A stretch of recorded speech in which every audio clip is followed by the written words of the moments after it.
Hello, we're going to be reviewing Unit 6. I want to thank you for joining me as we take care of that. Let's take a look at this together. So we're talking about Unit 6. It's about integration. And it should be Monday, May the 4th. That's when I intend to have this recorded. Let's get started. All right, so this is a reminder of the course description for our class, Calculus AB.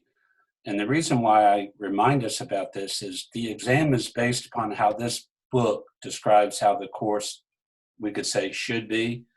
If the AP people are putting it out, then we want to know how the exam is put together. And to be quite honest about it, we could be a great calculus student and do okay on the exam, or we could be a great calculus student and know how the exam is put together and do very well.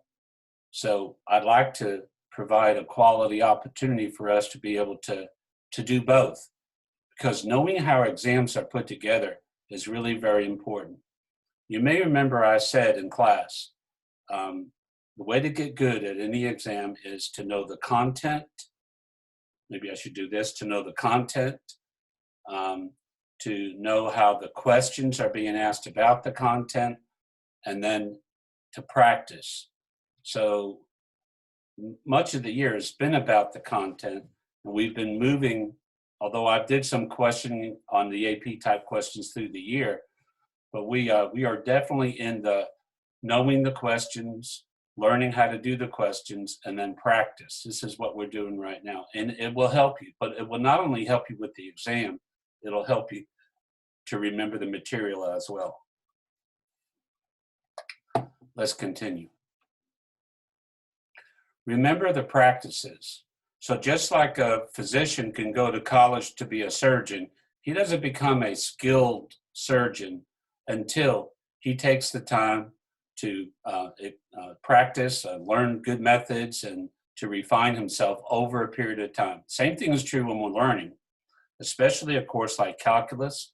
But you know what? This idea of practices is really not that old. I mean, it's not like brand new to you.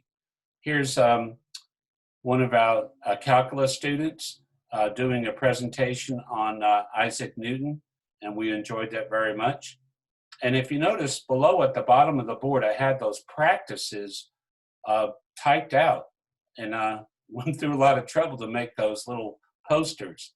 You may remember above the board, I had this one poster, and it talked about the practices. So these are things that the Georgia math people wanted to put out. They saw other people in the country doing something similar and thought it was good. Making sense, reasoning, making arguments, modeling, using tools strategically, precision, make use of structure. So you see, these are things that we kind of been partially ingrained in the students here, especially in pre-calculus. But we're moving into some shall we say, course-specific practices in the calculus, but they're not all brand new. Implementing mathematical processes, connecting representations. That's where I was trying to nag you, NAG, number, algebra, graph.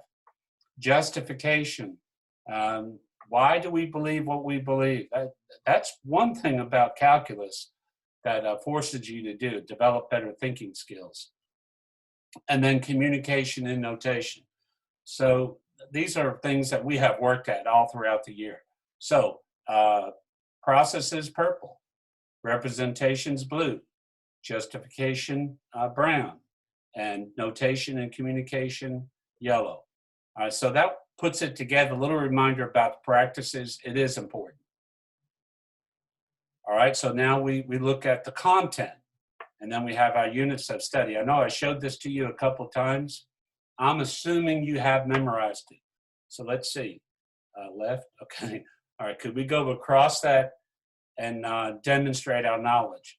Well, limits, the derivative, okay, the basics, derivative, more advanced things, analytical differentiation, in other words, how to do the graphs, We have well, actually, 4 is applications of derivative. 5 is then more about the graphs.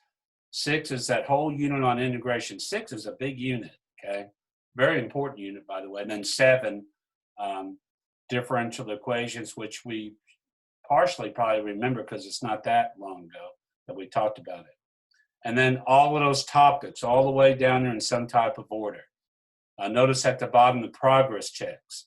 So I was given this course description in the fall sometime. It's like driving a car, operating a car, and then someone's giving you a new operation manual while you're driving the car. So I was very careful about how I negotiated that as we went through the year. But I really wanted you to do those progress checks at the bottom. And if you did that, it was like pure review for you at the end of the course here. If not, you're doing them, right? So hopefully you do all of them. That will help you get prepared. There was that fall schedule, and this was a spring schedule. You've only seen this many, many times. But if you look really, really carefully, you'll see, like, for example, over here on week 15, 3.7a, that was a section of the book, and then EK 2.3C3. That was a connection between the skill and the content. I hope you saw how I started to try to use that. Then over here in the spring, I kind of stripped away that, and we just talked about the section in the book. But if you look at the spring, you may remember I made a big deal about getting through the content before spring break and then practicing for the exam. We came close, okay? So week 12 is when we, actually, I don't think it was week 12. I think it was right at the 9 weeks. So week 10 is when we stopped.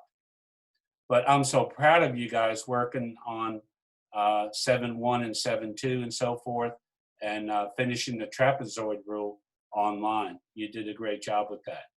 All right, let's move on. You've seen these before, probably tired of seeing them, but they're important.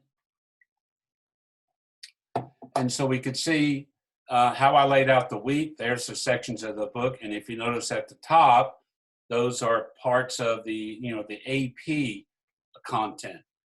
And then we kind of used the Rockmart High School special way of doing things. And then I tried to implement some of these practices during the week, and I included some things here, and then the assignments at the bottom. So please keep in mind, if you came to class and were halfway awake, you would know 10% of the material. If you came to class and you paid attention and you took notes, you would know a lot more of the material. But if you did those things, contributed in the class, and did the assignments at the bottom, and followed through with the questions you didn't have, sometimes it takes a couple days after you get your paper back, okay, you would know a lot. You would know 90+% of the content of calculus. And you should know how much time was involved in that. And you're honored for doing that. And I tried to express that from time to time in the class. All right, before we get too far away from that, I did want you to know I had a plan for getting ready for the AP exam. We were actually going to take 3 exams, but 2 full exams in the classroom, and the last one was going to be under time conditions. We didn't do that, but that was a good idea. We were going to take the exam, and look, over here, I was going to have you make a video. Make a video of what you learned in calculus and what you would want to tell the next year's folks. I still want to do that because I know how helpful that is. I've done that in other classes. So be mindful of that. You could have the greatest plan, but stuff happens, right? So what we had to do is we had to adjust to the online environment. And I'm just going to say, God get the glory for how well this has worked out thus far. Here's that week where we got adjusted, and then we just went through these things. We began the reviews, and we're right now in week number 7, unit 6 review. Hopefully you're seeing this on Monday, if not before. What we'd like you to do is get through this week 6 and week 7 earlier in the week so you could continue your practicing for the exam and knowing how the exam is put together. So I hope that makes sense, and I hope it helps you. All right, as promised, we need to talk about Unit 6. Integration and accumulation of change. Accumulation of change. Okay, it's kind of like accumulating things, values of a function as a rate of change. Let's see if we can make sense of that. Folks, I really like these developing understanding because it like summarizes what you're learning as you go through the course. Let's read this first part together. This unit establishes a relationship between differentiation and integration using the fundamental theorem of calculus. Boy, fundamental theorem of calculus, that sounds really important. And it is. Notice over here on the left side, we're familiar with the tangent line or the tangent line problem. And so we understood what secant was, and then we understand what to get to the tangent, there was a process to get there. But hey, isn't this cool? The tangent is delta y over delta x. And then we refined that, right? Then over here on the right side, when we talked about integration, we're trying to find the area under the curve. So we approximated it here with the area as delta y times delta x, but we refined it over here. So multiplication and division are inverse mathematical operations, and these processes in a big way, which wasn't really known right away when people were figuring this out, they're inverse operations. That's pretty cool. Hey, let's read some more of this. Students begin by exploring the contextual meaning of areas of certain regions bounded by rate functions. Integration determines accumulation of change over an interval, just as differentiation determines the instantaneous rate of change at a point. So I pulled these things from the unit guide to show you that the language really does help us in our review. Now you may remember, let's see, you may remember I had these preparing for the AP exam. These are little snippets that we give you as we go through the unit guides in reviewing how the course is put together and how it's intended to be. But I want to bring in now, the math practices. And if you notice, purple, blue, brown, right? Let's take a look at this. Students often struggle with the relationship between differentiation and integration. They think that integration is simply differentiation in reverse order. However, to apply the rules of integration correctly, students must think more strategically, taking into consideration how the pieces fit together. I like that. I think that's helpful. Let's take a look at this preparing for the AP exam a little bit. Students should be careful applying the chain rule both when differentiating functions defined by integrals and when integrating using U substitution. Students will need to recognize integrands that are factors of a chain rule derivative and should practice U substitution until the process is internalized. Boy, that is a mouthful right there. And I tried to present this idea of U substitution to you in a way that wouldn't confuse you. But, you know, to be honest with you, it's you really have to work a lot of problems to internalize it. And I tried to illustrate that as we went through our time together. Notice over here at the bottom, what they're saying is when you use your calculator on a free response question, be sure to write, you know, the integral longhand, and then you could use your calculator to find your answer. Good advice. All right, unit at a glance. So if you notice on the left side, we have the content, right, that we're supposed to learn, the topic within the unit, these little skills that we're trying to obtain, and it's got like how many class periods. I didn't really use that. I kind of knew a little bit about that before I noticed that in the guide. But anyway, so bringing in what I was, you know, the plan, I was going through your textbook. Now, if your textbook is a good textbook, it's going to try to help you to obtain the goals of the course description. Keep that in mind. And there you have that attempt. And I do hope that you see the effort that was made to make it a quality experience for you, and why it's important to pace your weeks out, give you time on the weekend to get caught up and that sort of thing. All right. Folks, you may remember I gave you a handout and said, hey, these are some like little interesting teaching strategies that they suggest for the class. And well, yeah, so I handed them out to you and you said, I like this, I'd like to see this here. And you may remember you handed them back in. I didn't get a chance to experiment with them a whole lot. We had a good class. It was working pretty good. If it's not busted, don't fix it. But I'd like to do some more experimenting, and maybe we can improve the class. Now, having said that, let's take a look at these two problems they're talking about here. I hope you could see that now. The question is, the top is saying, hey, is the Riemann sum matching the definite integral? This is a very good question. Well, what is it? The function is x squared plus 5, which we know.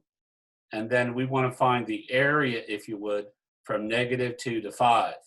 Well, all right, here's the Riemann sum. You may remember this was the long way to understand what's going on with the integral.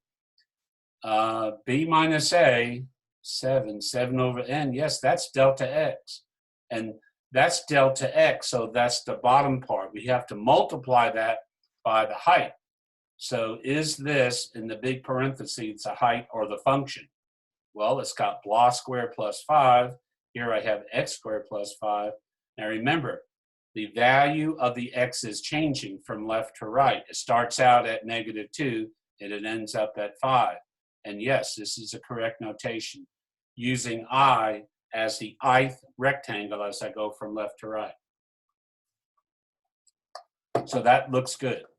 Now, how about the bottom?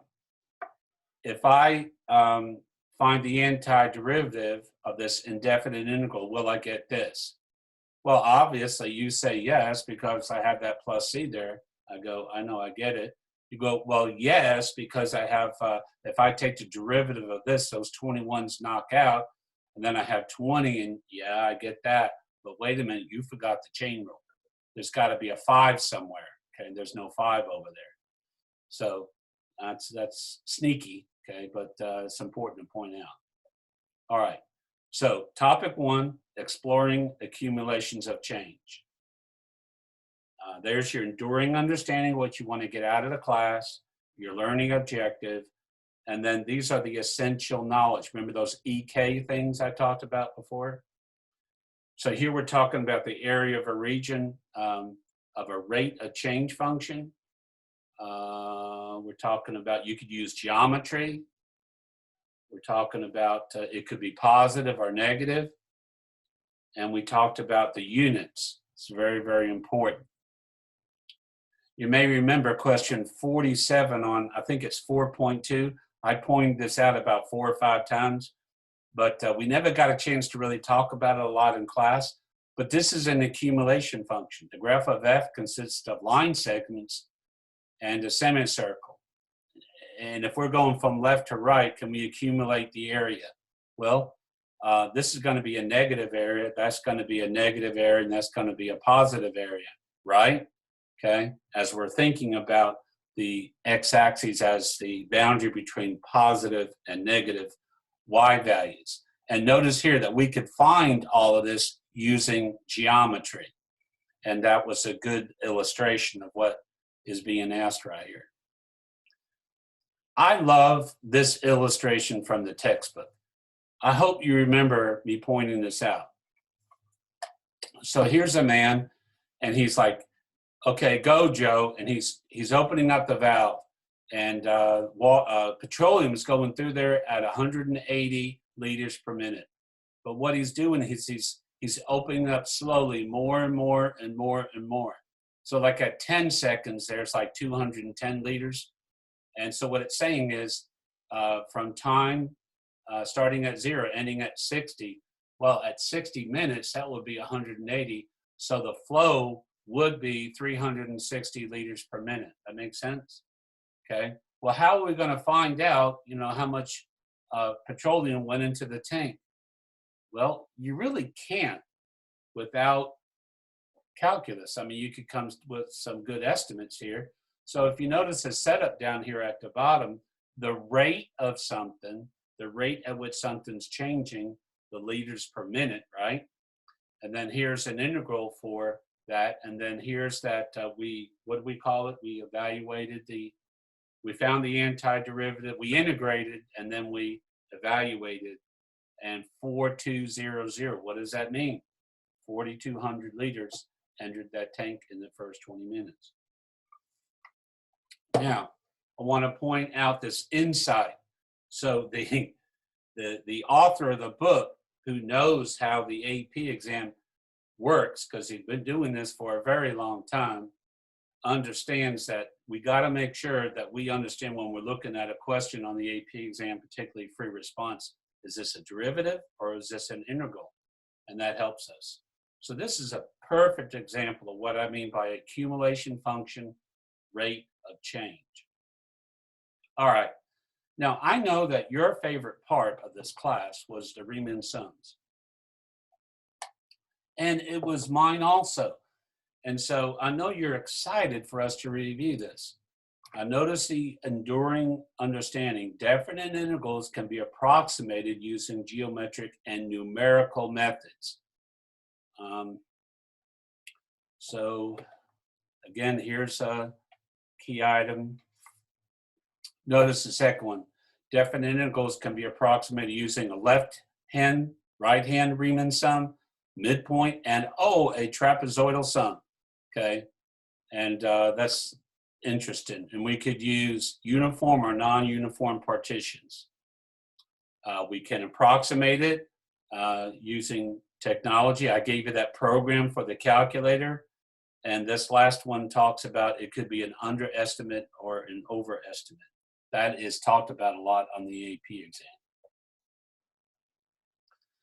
Now, I want to bounce back to something we did in the past. You may remember this problem I gave you. We did this right before some kind of break we had. And so it was the function y equals negative x squared plus 5. And what we were trying to do is we were trying to find the area under the curve. Notice the language is so similar, approximating areas. So I'm just going to say this again. You have very quality material in this course. So use 5 rectangles and find 2 approximations of the area. So you notice this left guy is the right Riemann sum, an underestimate, and the bottom one is a left Riemann sum, which would be an overestimate. So let's go through the process, just kind of review. Well, we have to find the delta x, so it's going to be 2 minus 0 divided by 5, so that's going to be 2 over 5, and then the right endpoint is going to happen at I, like I 1, 2, 3, 4, 5.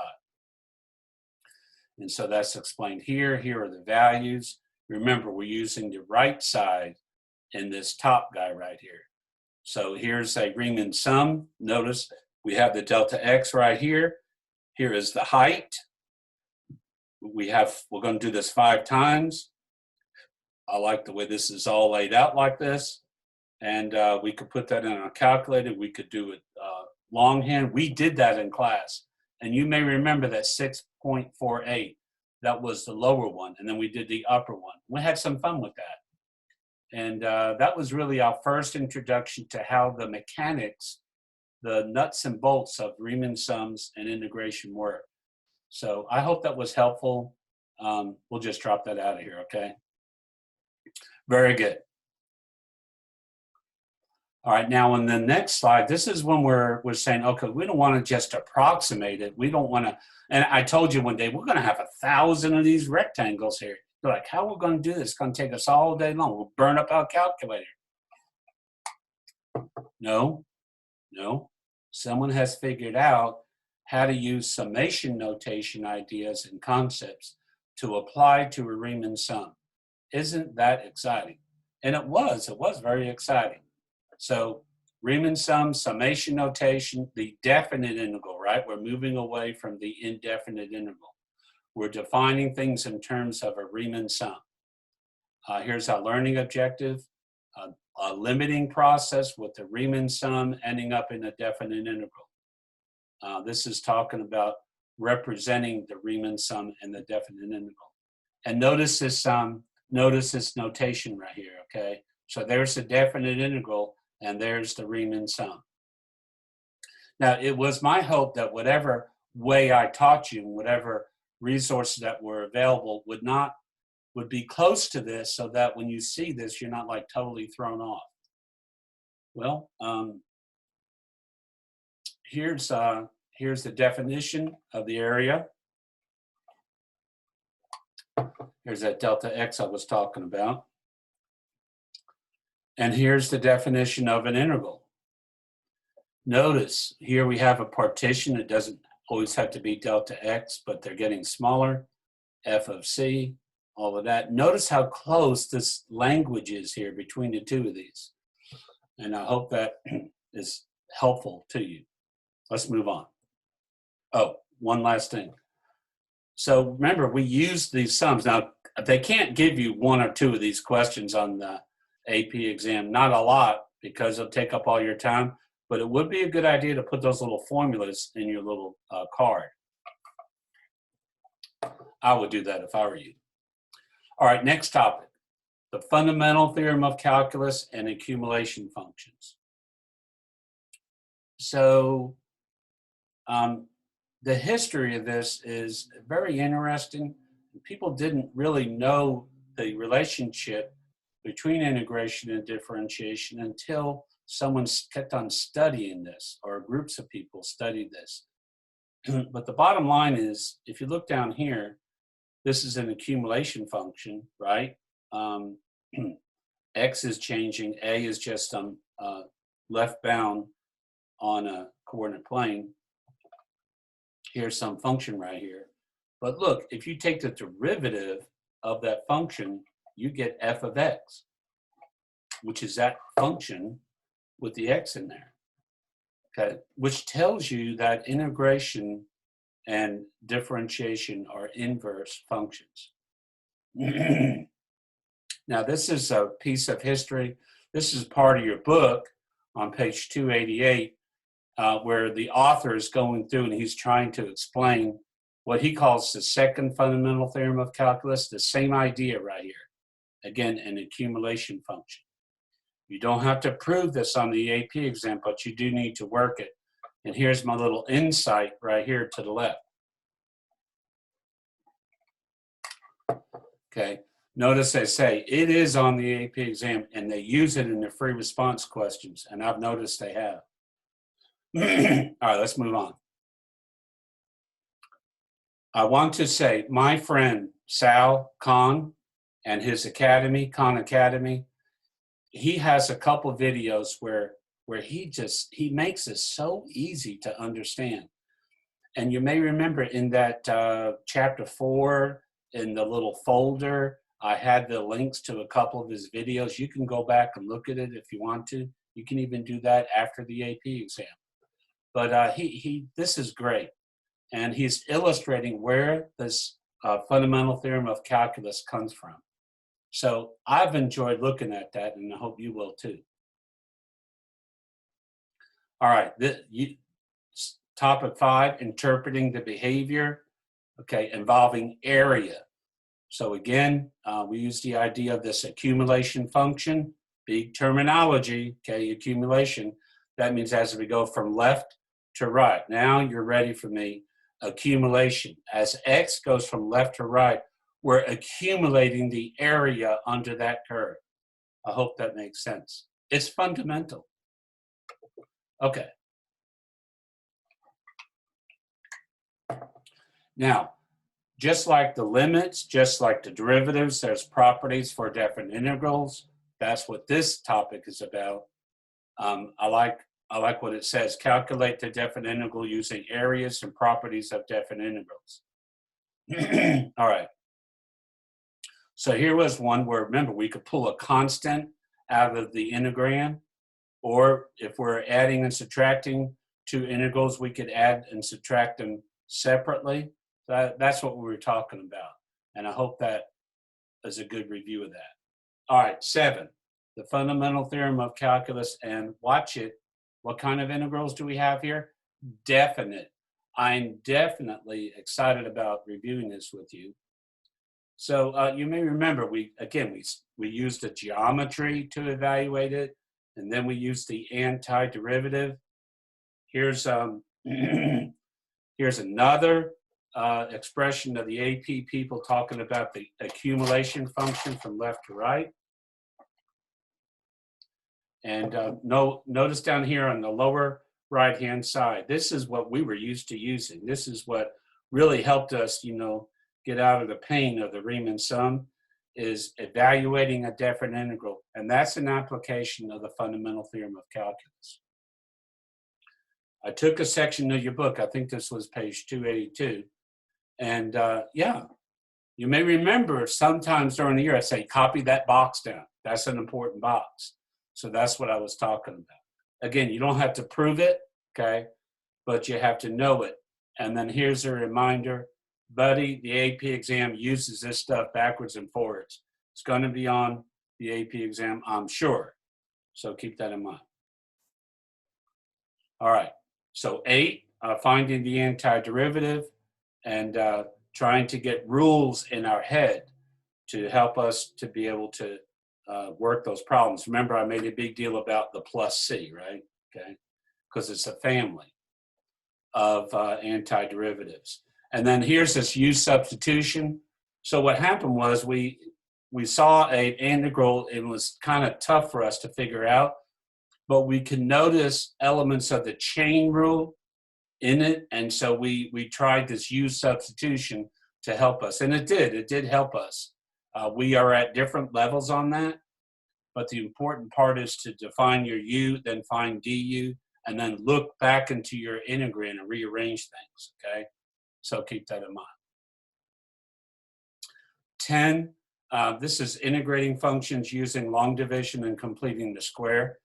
Now, we did this when we had a rational expression and the degree of the top polynomial was more than the degree of the bottom. However, we didn't practice a lot of that.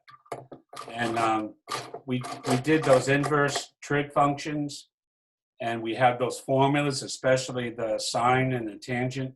We didn't do a lot of practicing with that. So what I want you to know is I put in the Unit 6 answer folder some more practice problems and the key. Isn't that helpful? And the key or the scoring guide for those so that you could practice if you want to. All right, and then you may notice I skipped 3. Those are those 3 purple guys I pointed out at the beginning with that whole unit guide. So anyway, for us, selecting techniques for anti-differentiation. So how do I get good at anything? Now, we could show up for football practice all week long. We could show up for band practice all week long. But if we can't perform on the field or in those stands, it's putting it together. And so that's what we were doing. So we could play good music in the area of calculus. Also, you may want some more practice on that. So I went through the AP classroom, came up with a handout on practice problems, and I have the answers for you in Unit 6. Isn't that exciting? It is. Don't forget, here there's a progress check for Unit 6, and that is in the Unit 6 folder. And remember, there are 25 multiple choice. You're doing those for content practice, and 3 free response, and you're doing those to make sure you know what you're doing. Lastly, before we leave this review, I want to point out to you that on Monday, May the 4th, the AP people are going to open up a demo, an exam demo for you to practice using your tech. So there's a website right here. I suggest you do that a couple times. After you do that, I think you'll become familiar. Now, let me say again how we're going to work it. You're going to follow the directions, and the exam's going to start at 2 o'clock. and you're going to work the free response question on your paper, okay? Then you're going to take a picture with your phone. Then you're going to upload that to your laptop, and then in your browser that you're working your test, where you see your test, there's a spot for you to put your attachment as your answer. You're going to attach that picture for your answer and send it or submit it. So remember, you're doing that 2 times. And go to that last folder where you see all of this explained about 3 or 4 times. But that'll be good for you to practice so you become familiar with that. Okay, I think that is all I have for our Unit 6 review. I know there was a lot, but seriously, it was a great part of the course. There was a lot of things that we learned in there, and it helped us think deeply or more deeply about how functions in our previous learning on mathematics is used. Calculus is a great course, and a lot of benefits are brought to it. I hope you do well. I wish you the very best in practicing your Unit 6 information, working those free response. I'll be happy to assist you going over problems if you need to. Best wishes.